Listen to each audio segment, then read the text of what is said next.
বাজে চানা সব কাট পালা আমেরিকার লোগো বার করছি না কারণ আছে 360 টাকাটা সেটা যেটা আরো বড় করে দেখা গেল দাদাটা সাপ দেখানো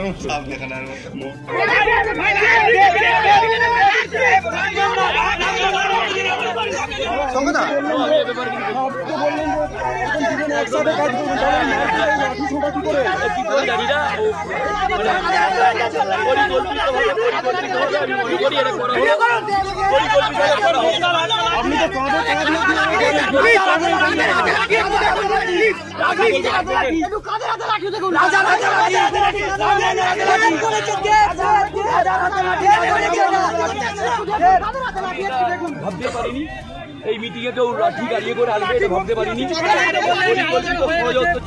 পরিকল্পিত ষড়যন্ত্র ছিল এটা আমি মনে করি, সেটা পরে বুঝতে পেরেছি পরিকল্পিত ষড়যন্ত্রের হচ্ছে এটা হয়েছে। পরিকল্পিত ষড়যন্ত্র করে গাড়িয়ে করে লাঠি ভরে এনেছে এবং তারা পরিকল্পিতভাবে মানে জানি না কেন দাদা হাসপাতালে ভর্তি করতে হয়েছে, কিছুজনকে রক্ত বেরোচ্ছে।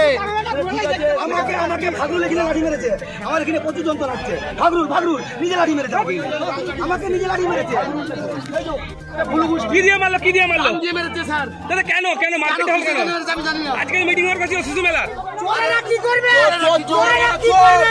চোর দেবের উপস্থিতি দেয় না ওরা কি আগে থেকে লাঠি নিয়েছিল?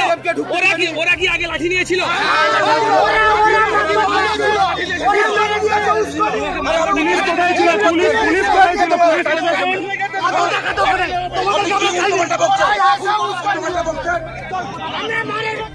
গৌরবময় মেলা, শিশু মেলা ঘাটালের আবেগের মেলা।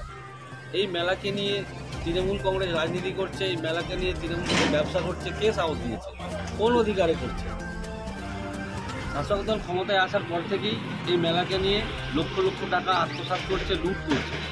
সেই আবেগ, সেই নেশা, এই চুরি করার একটা নেশা এখনো পর্যন্ত তৃণমূল কংগ্রেসের মধ্যে রয়েছে।